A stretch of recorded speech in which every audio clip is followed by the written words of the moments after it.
নমস্কার, ভরসার এক মাস। আমি অয়ন, আর আমার সঙ্গে যিনি আছেন বরানগরের বিধায়ক। আমার ছোটবেলা থেকেই তার ছোটবেলার রাজনীতি আমি দেখে এসেছি, প্রত্যক্ষ করেছি। প্রায় বাম আমলে কলেজগুলোতে দাপিয়ে বেরিয়েছেন, আর এবার সায়ন্তিকা বন্দ্যোপাধ্যায়কে হারিয়ে বিধায়ক সজল ঘোষ। সজল এই প্রথম বিধায়ক হয়ে নিউজ 18 বাংলার স্টুডিওয়। অনেক ধন্যবাদ এবং শুভেচ্ছা। আসল পুষ্পা জাহাঙ্গীর খান, বরানগরের পুষ্পা একজন শঙ্কর রাউত ধরা পড়েছে। আরও পুষ্পা বাকি আছে, কারণ আইন শৃঙ্খলাটা শুভেন্দু অধিকারী মুখ্যমন্ত্রীর তার সব থেকে প্রেফারেন্সে আছে। আমি আপনাদেরকে বলি, এই সব তকমা যার তার পেছনে ছাঁটবেন না। এরা তোলা নিতে বেরিয়ে পড়বে, আরো তোলা বাড়িয়ে দেওয়ার চেষ্টা করবে। যদিও সে বাজার নেই আর, তবে এইসব যার তার পেছনে এই সমস্ত স্ট্যাম্প দেবেন না। এগুলো কেউ আর পুষ্পা নেই, এগুলো হচ্ছে ফুসপা, মানে ফুস হয়ে গেছে। আর জাহাঙ্গীর নাকি আসল পুষ্পা। আরে যে বেটা ভোটে দাঁড়িয়ে ভোট লড়িনি, হ্যাঁ, 2.5 দিন না 3 দিন জেল খেটে 7 দিন জেল খেটে যাদের এই অবস্থা হয়ে যায়, এটা কি ভোট লড়বে বলুন তো? আর কে আছে বরানগরে? জনতা না, এই শঙ্কর রাউত টাইপের। ও সব গল্প শেষ, সব রত্নাকর এখন বাল্মীকি হয়ে যাবে, আপনি নিশ্চিন্তে থাকুন। সোজা আর মেনে নেবে? খুব সহজ মেনে নেবে? আরে এগুলো কেউ গুন্ডাই ছিল না, এগুলো কেউ গুন্ডাই ছিল না। মেনে নেওয়ার প্রশ্ন আজকে, আমি দলে নেবার কথা বলিনি, বললাম মেনে নেবে মানে আমি বলছি যে তারা ফুস হয়ে যাবে, তারা বাল্মীকি হয়ে যাবে এত কিছু করার পরে। আপনি নিশ্চিন্তে থাকুন, এরা কেউ গুন্ডাই নয়। পতাকা যদি হাওয়ায় পথ করে ওড়ে, তাহলে এরাও ওড়ে। আর পতাকা যখন নুয়ে পড়ে, এরাও শুয়ে পড়ে। আপনি তো সারা বাংলায় দেখলেন। আচ্ছা, এদের কথা কেন বলছেন? বলতে বাপ ঠাকুরদা যে অভিষেক বন্দ্যোপাধ্যায়, তার কথা বলুন না। বেচারা পুরো আস্ত অমলেট হয়ে গেল, বাড়ি থেকে বেরোচ্ছে না। হ্যাঁ, এইসব নেতাদের আন্ডারে ছিল এইসব গুন্ডারা। এদের গুন্ডা বলে না, বেরিয়ে বলে দেবো কি বলে। বরানগরের বিধায়ক নন, কিন্তু বরানগরে বিরাট দাপটের কথা শোনা যায় মদন মিত্রকে। দক্ষিণেশ্বর জুড়ে, বরানগর জুড়ে নাকি বিরাট দাপট। সেই মদন মিত্র আবার কামারহাটির বিধায়ক হয়েছেন, এবং কামারহাটির বিধায়ক হওয়ার পরেও তাকে ডিম খেতে হয়েছে। তিনি বলছেন না, আনোয়ার আরো কারা কারা আছে সংখ্যালঘু নেতা, তারা কি বিজেপির। এখন এগুলো তো ওদের ঘরের লড়াই, এর মধ্যে আমি কোত্থেকে যাব? আনোয়ারকে যদি বলে যে এ হচ্ছে বিজেপি, তাহলে আমার আর কি বলার আছে? আনোয়ার বিজেপি যদি হয়ে যায়, মদনদা যদি এখন সিজেপি হয়ে যায়, আমার তার মধ্যে কি বলার আছে? সিজেপি মানে জানেন তো, কংগ্রেস জনতা পার্টি। এখন মদনদা যদি সেই দলে চলে যায়, আমার কিছু বলার নেই। এটা ওদের ঘরোয়া লড়াই, হ্যাঁ, ননদ জায়ের লড়াই। এর মধ্যে আমার ঢুকে কি কাজ? ননদ জায়ের লড়াই একদিন হয়ে গেল। হ্যাঁ, ডিম ও খাইনি, ছিল না। হ্যাঁ, সেটা দাবি করেছেন যে পার্টি অফিসে আমি ছিলাম। তাতে এত ও নিজের লোক দিয়ে মারিয়েছে আমার মনে হয়। মদন মিত্র দেখুন, মদনদা একটা কালারফুল ক্যারেক্টার। মদন, আমি আমি খুব খুশি, মানে সব দুঃখের মাঝেও, যে কয়েকটা এমন মাল জিতেছে যাদেরকে অন্তত বিধানসভায় চাটা যাবে। চাটবেন কিভাবে? আছে মানে ঋতব্রত বন্দ্যোপাধ্যায়ের নেতৃত্বে তো অন্যরকম বিজেপি হয়ে গেছে, আবার ওদের ঘরের লড়াই, ওটা ওদের ঘরের লড়াই। এর মধ্যে আমাদের কিছু নাই। এর মধ্যে মুশকিল হচ্ছে, দেখুন, ঋতব্রত বিজেপি, ঋতব্রত তৃণমূল, সেও গাল দিচ্ছে বিজেপিকে। আবার মমতা তৃণমূল, সেও গাল দিচ্ছে বিজেপি। বিজেপি বেচারা কোথায় যায়? তৃণমূল, ঋতব্রত তৃণমূলকেই গাল দিচ্ছে। আর দেখ, সেটা তো ওদের লড়াই, সেটা তো প্রকাশ্যে। কিন্তু এ বলছে এর চক্রান্ত, ও বলছে বিজেপির চক্রান্ত, এও বলছে বিজেপির চক্রান্ত। মমতার ভাই, কি নাম ওটা বললো? বাবুন। হ্যাঁ, বাবুন বেবুন আমি জানি না। সে যা বলছে ও তো আমার দিদি না আমাকে ত্যায্য করেছে, আমার আসল দাদা তো শুভেন্দুদা। এটাও বলবে ওটা বিজেপির চক্রান্ত। কোথায় যাবে? নিশীথ প্রামাণিকের সঙ্গে কাজ করতে চান? হ্যাঁ, সে তো চাইবেই। না, এবার বলি, আপনার যে ওদেরও তো নিশীথ হয়ে নিশি এসে গেছে না, যে বিরোধী আপনার প্রার্থী, কি দারুণ। সায়ন্তিকা বন্দ্যোপাধ্যায় হেরে গেলেন, তার পরের দিন থেকে জিমে কসরত করছেন, প্রতিদিন ফেসবুকে পোস্ট করছেন। এ নিয়ে আমি কি বলবো বলুন? এখন আবার এরা আসে কি? আচ্ছা, এরা কি রাজনৈতিক? এদেরই তো আপনারা মাথায় তুলে নেচেছেন, এটাও তো ঘটনা, এটাকে তো অস্বীকার করা যাবে না। এরা কি রাজনৈতিক ব্যক্তিত্ব? এরা তো কেউ রাজনৈতিক নয়। আচ্ছা, অভিষেক বন্দ্যোপাধ্যায় রাজনৈতিক? আচ্ছা আমি বলছি, আমরা তো 21 সালের পোস্ট পোল ভায়োলেন্স ঝেলেছি। শুভেন্দু বাবু তো তখন আমাদের নেতৃত্ব দিয়েছেন। আমরা কি ঘরে ঢুকেছিলাম? আমাদের তো 100-র উপরে কর্মী সেই সময় খুন হয়েছিল। যেদিন ভোটের রেজাল্ট বেরিয়েছিল 2রা মে, সেদিন অভিজিৎকে শুধু খুন করেনি, ওর বাড়ির কুকুরগুলোকে অব্দি মেরে দিয়েছিল। আমরাও তারপর লড়াইটা কিন্তু চালিয়েছি রাজনৈতিকভাবে। আজকে ওদের নেতা নেত্রীরা কোথায়? সব দিল্লি পালিয়ে গেছে। এই যে পরিস্থিতি, এতে এরা কি করে পাশে থাকবে মানুষের? দলের কর্মীদেরও তো পাশে থাকতে হবে। আপনি তো এটা বলতে পারবেন না যে সেই পরিণতি এখানে হচ্ছে, এবারের নির্বাচনের পর সেই ঘটনা ঘটছে। আক্রান্ত হচ্ছে কারা? পাবলিকের হাতে চোর নেতারা। আর তৃণমূলের যারা টিভিতে বলতো, যারা ফেসবুকে সারাদিন ব্লগিং করতো, তারা তো বলছে ভালো হয়েছে, ভালো হয়েছে, আপদের ওপর হামলা হয়েছে, তারা বলছে। কিন্তু ওদের নেতারা কেউ কোথাও পাশে নেই। সবচেয়ে অসহায় আমাদের সময় কিন্তু নেতারা পাশে ছিল। এই যে ভোট পরবর্তী অশান্তির কথা বলছেন না, কোথাও অশান্তি নেই, অশান্তি না নেই। এবার না, 21 সালে আপনার বাড়ির দরজা ভেঙেছিল কিভাবে? তৃণমূল নেতারাও রসিয়ে রসিয়ে দেখেছেন। ভাঙিয়ে রসিয়ে রসিয়ে। আমি কলকাতা পুলিশকে দেখেছি, আমরা লাইভ হয়েছে। কখনো মনে হয় না তৃণমূল নেতাদের বাড়ির দরজা ওইভাবে ভাঙি? মানুষ তো ভেঙে দিয়েছে বললেন। শোন, আমার বাড়িতে কেউ বোম মারতে পারে, আমার বাড়িতে কেউ দরজা ভাঙতে পারে, তাদের একটা নির্দিষ্ট রাজনৈতিক এজেন্ডা আছে। ওই অঞ্চল থেকে কখনো আমরা হেরেওছি, কিন্তু কেউ তো আমায় চোর বলেনি, আমার বাপকে কেউ চোর বলেনি, কেউ পচা ডিম মারিনি। ডিম মারছে কারা? ডিমের দোকানের সামনে দিয়ে তৃণমূল নেতারা যাতায়াত করছে না, হ্যাঁ, ডিমটা মারছে কারা? সাধারণ মানুষ। এখন এটা থেকে আপনি কি করবেন? এর মধ্যে যদি আপনি বিজেপির ষড়যন্ত্র খোঁজেন, খুঁজতে থাকুন। না, পঞ্চায়েত সমিতির সদস্য, তার রাজপ্রাসাদ এ দেখিনি জীবনে, আমরা দেখাচ্ছি এখন, পাচ্ছি কেন? পঞ্চায়েত সমিতির সদস্য এত দেরিতে দেখলেন রাজপ্রাসাদ, দেখতে দেওয়া হয়নি, সেটাও তো দেখতে দেওয়া হয়নি। পঞ্চায়েত প্রধান, কাউন্সিলর একের পর এক গ্রেফতার হচ্ছেন। ভাবতে পেরেছিলেন এরকম হবে তৃণমূলের জনপ্রতিনিধি? মমতা ব্যানার্জি কিন্তু বুঝেছিলেন, ওই জন্য আগে থেকেই বাড়ির সামনের জেলটাকে ফাঁকা করে রেখেছিলেন, যে আমি ওখানেই থাকবো, ভাইয়ের বউদের সাথে জেলের গড়ার থেকে চিৎকার করে কথা বলে নেব।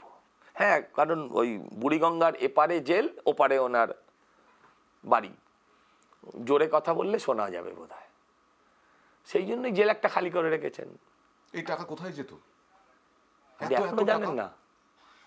আমি বলছি, যদি পুরো তৃণমূল দলটাকে রেড করা হয় প্রপারলি, ছানবিন করে ভালো করে যদি ছাঁকনি দিয়ে ছাঁকা হয়, আপনি নিশ্চিন্তে থাকুন, পশ্চিমবঙ্গের যে 8 লক্ষ কোটি টাকার ঋণ আছে না, এই 8 লক্ষ কোটি টাকার ঋণ মিটে যাবে একদম। পঞ্চায়েতের বুথ সভাপতি থেকে শুরু করুন, একদম মমতা ব্যানার্জিতে গিয়ে শেষ করুন, 8 লক্ষ কোটি টাকার ঋণ মিটে যাবে। রাজ্য সরকার ভেঙে দিল কলকাতা পুরসভা। রাজ্য সরকার ভাঙেনি, না, মেয়র পদত্যাগ করা মানেই আইনে ভেঙে যাওয়া। এমন অবস্থা হলো তৃণমূলের। না, তারপরেও রাজ্য সরকার তাদের 72 ঘন্টা, রাজ্যপাল তাদেরকে জানিয়েছেন 72 ঘন্টা সময় দেওয়া হয়েছে, যে তুমি 72 ঘন্টার মধ্যে তুমি ফ্লোর টেস্ট দাও। তুমি তো সেটাও দাওনি, তাহলে কি অচল অবস্থা চলতে পারে না? এমন অবস্থা হলো তৃণমূলের যে পুরসভাটাও রাখতে পারলো না। ওটা মমতা দিয়ে রাখতে দেয়নি। কেন? আসলে দেখুন, মমতা বন্দ্যোপাধ্যায় একজন কাউন্সিলরও নয় আজ,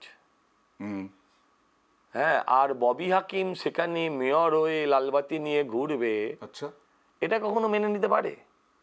আচ্ছা, আপনি ছেড়ে দিন কলকাতা পুরসভা, আপনারা শুধু কলকাতা পুরসভা হাইলাইট করছেন, বিধাননগর পুরসভা নিয়ে কেন কিছু বলছেন না? দুটোই কিন্তু corporation. Krishna Chakraborty how how করে কেঁদেছেন। আপনি কি কেঁদেছেন? তো সবাইকে কাঁদতে হচ্ছে, দিদিও কাঁদছে হাউ হাউ করে, সেটা কথা না।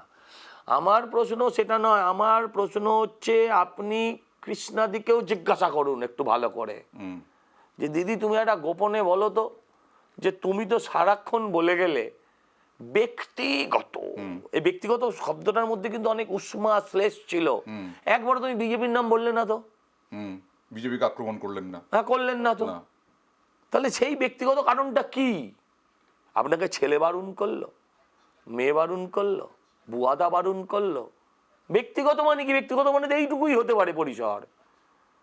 তো সেই ব্যক্তিগতটা কি? বিষয়টা একেবারে এক, মমতা ব্যানার্জি সহ্য করতে পারবে না। আচ্ছা, মমতা বন্দ্যোপাধ্যায় সহ্য করতে পারবেন না, ঠিক তিনি এখন অজিত এক পাজার যে কাউন্সিলর অবস্থা নন। করেছিলেন না, হ্যাঁ, হ্যাঁ।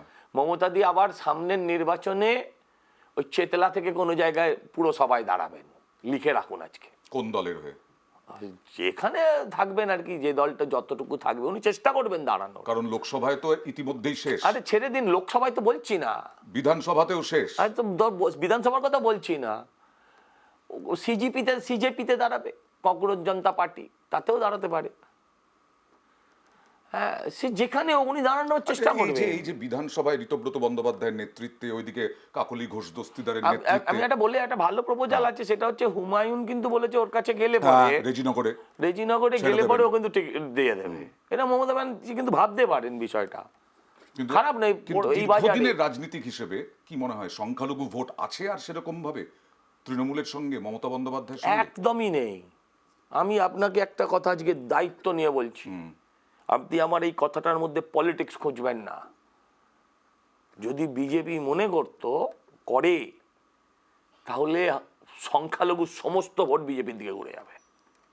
সংখ্যালঘুরা আজকে যে জায়গায় আছে ওরা বুঝে গেছে এসব ট্যাফু আর চলবে না, বাট বিজেপি সেই কাজটা করবে বলে আমার মনে হচ্ছে না। না, নামাজ তো একেবারে ব্রিগেডে চলে গেল।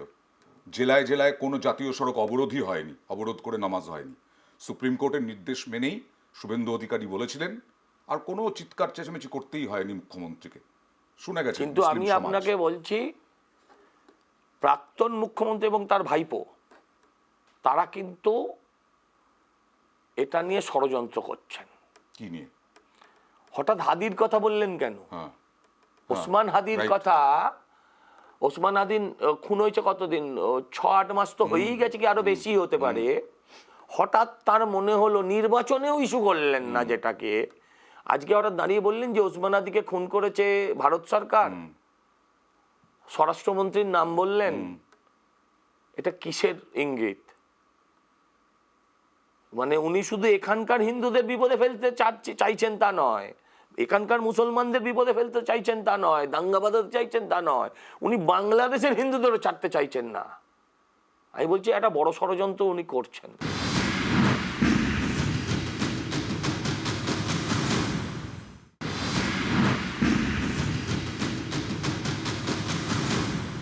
এবার সজল ঘোষের কাছে জানতে চাইবো, বিধায়ক যে এলাকার বরানগর, সেখানে কি অবস্থা?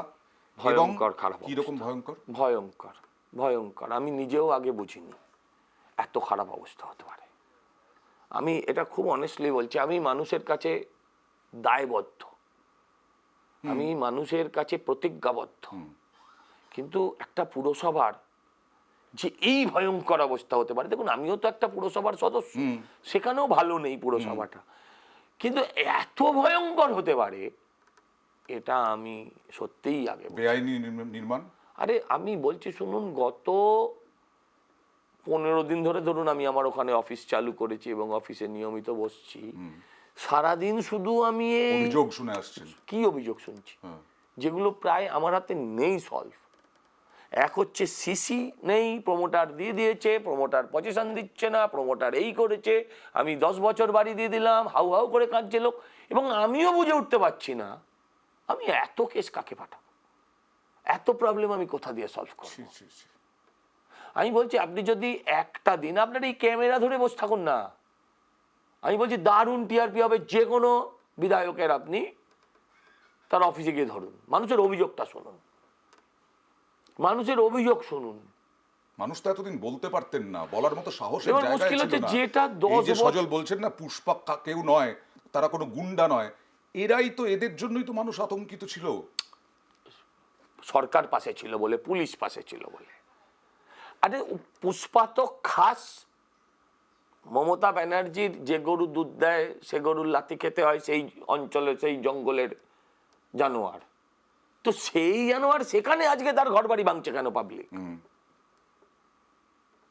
এই বড় ভয়ঙ্কর। মানে পুরসভাটা এখনো তৃণমূলের, বরানগর পুরসভা। এই পুরসভা আপনি যদি না চান বলুন, আপনি পুরসভাকে যদি না রেখে, চান, না আমি বলছি আপনি যদি না চান কাল সকালে পাল্টে যেতে পারে। ঠিক হ্যাঁ, সেরকম সম্ভাবনা আছে। সম্ভাবনার কি আছে, জোর করে রাখা হয়েছে। না, মানুষের পরিষেবার জন্য তো পুরসভাটাকে দরকার, রেখেছি তো ওই জন্য আমরা। কিন্তু সেই পুরসভা বিরোধী দলের হাতে থাকলে পরে সেই অভিযোগগুলো শুনবে কে? ওখানে আমাকে নিয়মিত বসতে হচ্ছে পুরসভা? হ্যাঁ, আচ্ছা। ওখানের মিটিং আমি অন্তত আজকে নিলে আমি অন্তত 5টা মিটিং পুরসভায় করেছি বিভিন্নভাবে। 5টা মিটিং। টার্গেট কি বরানগরের জন্য? মানে মানুষ, আমরা করছি ভরসার 1 মাস, এই ভরসাটা রাখতে পারবেন তো মানুষ? এবং টার্গেট কি? রাখতেই হবে। দেখুন, আমার ওখানে সমস্যার পাহাড়, আর সত্যি সত্যিই আমি বলছি পাহাড়ের গভীরতা বা উচ্চতা না আমি বুঝতে পারিনি বলে আমি এক্সকিউজ দিচ্ছি না, কিন্তু আমি সম্পূর্ণভাবে দায়বদ্ধ, প্রতিজ্ঞাবদ্ধ। আমি বলেছিলাম, আজও বলছি, যে কোনো মিটিংয়ে আমি বলছি, সেটা হচ্ছে আমি যদি আমার বক্তব্য অক্ষরে অক্ষরে পালন না করে উঠতে পারি তাহলে আমি আগামী নির্বাচনে আপনাদের বাড়ির সামনে আসবো না। বিরাট বক্তব্য। হ্যাঁ, এবং সেটা তো সব রেকর্ড হচ্ছে, আমার সোশ্যাল সাইটেই আছে। আর এগুলো সব মানুষ এখন তুলে রেখে দেয়, আর্কাইভ করে রেখে দেয়। আমাকে এটা করতেই হবে। আমার টার্গেট হচ্ছে পানীয় জল। আচ্ছা। ওখানে ধরুন 1,86,000 যদি ভোটার হয় তাহলে ধরে নিতে পারি ওখানে 2 লক্ষ ওপরে মানুষ বসবাস করেন। এবার এই 2 লক্ষ মানুষ এর 80%, 70% মানুষ খায় হচ্ছে বোরিং ওয়াটার। আমি তো ছিলাম বরানগরে প্রায় 6 বছর, তাহলে আমার সেই কারণে ইন্টারেস্টের জায়গা। এবার বোরিং ওয়াটারটা না, আপনি ওর পিউরিটি টেস্ট কিছু নেই, আপনি জানেনই না আপনি কি জল খাচ্ছেন। একদম। আপনাকে আমি 24 সালে যখন ভোট লড়তে গেছিলাম ওখানে উপনির্বাচনে, তখন ছিল 30 টাকায় 20 লিটার, এবারে দেখলাম 13 টাকায় নেমেছে। কি কোয়ালিটির জল দিতে পারে 13 টাকায় আপনার বাড়ি পৌঁছে দিয়ে যাচ্ছে, বাড়ি বয়ে দিয়ে যাচ্ছে, এবং সেটা মাটির নিচ থেকে অবৈধভাবে তুলছে জলটা। আমি বলছি, আমি এক এক করে আসছি। প্রথম হচ্ছে জলের কোয়ালিটি আপনি জানেন না। এবার ডেলি যদি 1.5 লক্ষ মানুষের পানীয় জল আপনি মাটি থেকে তুলে নেন, সেই মাটির তো আর কিছু থাকবে না, তার জল তো থাকছে না, মাটি তো শুকিয়ে যাবে, মাটি তো একদিন বসে যাবে। এমনি এখন আর মাঠ সারফেস নেই, এখন সব হচ্ছে কংক্রিট সারফেস হয়ে যাচ্ছে। ফলে যে মাটি যে জল পাবে, বর্ষার জল, বৃষ্টির জল যে পাবে, সে স্কোপও নেই। এইদিকেও জোর দিতে হবে, পানীয় জলে জোর দিতে হবে। আরো সমস্যা রয়েছে 5 বছরের মধ্যে। পানীয় জল ছাড়াও আমি বলছি, ধরুন ওখানে আরেকটা বড় সমস্যা হচ্ছে জমা জল। একদম জমা পাড়ায় মানে 2 পশলা বৃষ্টি 1 কোমর জল, আর ধরুন বৃষ্টিই হয়নি। এই যে সেক্টর 5 এ বসে আছেন না, এই সেক্টর 5 এ আমাদের অফিসের সামনে 2 পশলা বৃষ্টি, তাতেই হাঁটু অবধি জল। এখানে তো বড় লোক মানুষ আসা যাওয়া করে বেশিরভাগ, খাটে বাচ্চাকে রেখে, খাটের নিচে জল, খাটে বাচ্চাকে রেখে মা ঘরের বাইরে গেছে, বাচ্চা খাট থেকে পড়ে ঘরের মধ্যে জলে ডুবে মরে গেছে। এর থেকে প্যাথেটিক কন্ডিশন এই 21শ শতাব্দীর একটা প্রগতিশীল দেশের একটা অঙ্গরাজ্যে বসে কি হতে পারে আপনি আমায় বলুন। ঠিক, নিশ্চয়ই এই সমস্ত সমস্যার সমাধান হবে সজল ঘোষের মাধ্যমে। আমি শেষ প্রশ্ন করছি, একেবারে শেষ হয়ে গেছে, তৃণমূল বসে গেল কি করে? কেন বসে গেল? এই পার্টিটার এই অবস্থা হলো কেন? এটা পার্টি আপনারা প্রচার করেছেন তাই, এটা কোনোদিনই পার্টি ছিল না। আপনি বললেন যে আমি একজন আগে যিনি প্রার্থী ছিলেন তাকে আমি হারিয়েছি, আমি তাকে হারাইনি, মানুষ মমতা ব্যানার্জিকে হারিয়েছে। মমতা ভার্সেস জনতার লড়াই ছিল এটা। শুধু দেখুন, সব পার্টিতে কিছু চোর ডাকাত থাকে, বদমাস থাকে, কিছু থাকে একটা দুটো, কিন্তু ঠকবাজতে গাঁও যায় না। বলছি সব চোর ডাকাতদের নিয়ে যদি একটা পার্টি তৈরি হয় তাহলেই হবে। আমি ভোটের দিন, কাউন্টিং এর দিন সব কর্মীরা আমার যারা কাউন্টিং এজেন্ট তারা ভোরবেলা চলে গেছে। তো আমি সাধারণত যাই না কাউন্টিংয়ে, আমার একটা সুপারস্টিশন কাজ করতো, যদি এবার কেটে গেল। তো আমাকে না আমার কর্মীরা বললো না তোমাকে যেতেই হবে, এটা একটা মনোবলের ব্যাপার ট্যাপার আছে। তো আমি সকাল 10টার সময় আমি বাড়ি থেকে বেরোলাম। সকাল 10টার সময় আমি যখন বাড়ি থেকে বেরোলাম তখন অটোগুলো যে চলছে তাতে পথ করছে জোড়া ফুল, পেছনে প্রার্থীর ছবি তৃণমূল হয়ে গেল। রাত্রে যখন আমি কাউন্টিং করে বাড়ি ফিরছি তখন সব দেখছি অটোতে সব BJP। অটোতে পদ্ম ফুল, আর পেছনে মানে তারাও কতটা অ্যাডভান্স, পেছনে সে আমি তো চশমা পরে ঠ্যাং তুলে রাজার সিংহাসনে, মানে আমার বউ বাবা মা ছেলে কেউও যদি দেখতে পায় কেউ আমায় চিনতে পারবে না। হ্যাঁ, অটোর পেছনে পোস্টারে আমি। এটা কি অতি আমার ভক্তি চোরের না লক্ষণ? না না, এটা একদমই ভক্তি না, এগুলো সব ধান্দা। পুরো রাজনীতিটা যদি ধান্দা হয়ে যায়, রাজনৈতিক লোকেদের ধান্দা করা এক জিনিস, আর ধান্দার জন্য রাজনীতি করাটা এক জিনিস। তৃণমূলে সেটাই হয়েছিল। শেষ করছি ভরসার 1 মাস।